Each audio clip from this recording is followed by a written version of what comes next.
দেখুন আমি আপনি এই শতরঞ্জ তো বুঝতে পারছেন, শতরঞ্জ শতরঞ্জ বুঝেন তো, একে চেস বলা যায়। ওর মধ্যে কিছু পেয়াদা থাকে আর রাজাকে ঘিরে রাখে পেয়াদারা।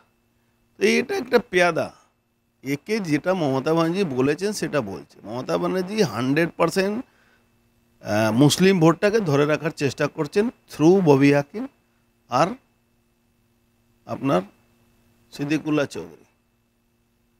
হিন্দি ভাষী যে উর্দু ভাষী যে মুসলিম আছে তার নেতৃত্ব এই ববি হাকিমকে দিয়ে করাতে চাইছেন। ববি এখন পিসি ভাইপোর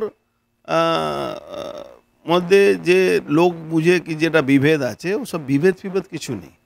শুধু মুসলিম ভোটটাকে 100% রেখে আর একদিকে মুসলিমদেরকে হুজুক তুলছে, এই সংখ্যাগুরু হয়ে যাবে। আর হিন্দু ভোটকে ঠিক করার জন্য মমতা ব্যানার্জি মাঠে নেমেছেন। পুরী মন্দির উনি মানে ওই বলা যায় না কি, ওই কেদারনাথকে নিয়ে চলে আসবেন, কালকে বলবেন কি দার্জিলিংয়ে কেদারনাথ চলে আসবেন। তো মমতা ব্যানার্জি ওই খেলাটা মানে লুংড়ামি খেলাটা উনি করছেন। একবারও মমতা ব্যানার্জি নিজের মন্ত্রীর বিরুদ্ধে বলেছেন কি এটা ভুল করেছে?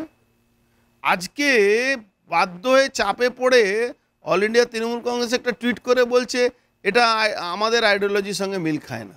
আরে সাসপেন্ড করো ওকে, ওকে আপাতত বহিষ্কার করো, মেয়র থেকে সরাও, মন্ত্রী থেকে সরাও। তুমি যে ভারতবর্ষের সংবিধান নিয়ে শপথ নিয়েছো সেই সংবিধানের বিরুদ্ধে তোমরা কথা বলছো। ওনার মেয়ে আমার মেয়ের মতন আছে, আমি ওনাকে শ্রদ্ধা করেই বলছি। উনি একটা অনেক দেখছিলাম একটা চ্যানেলে বলছিলেন যে আমার বাবা নামে এরা বদনাম করে। বাবা বলছে তাই লোক বলছে, বাবা বলেছে মিনি পাকিস্তান চলুন অন ক্যামেরা, তাই লোক বলছে কি ববি হাকিম সবসময় কমিউনাল কথা বলে। বাবা বলেছে দাওয়াতে ইসলামের কথা, তাই জন্য লোক বলছে। বাবা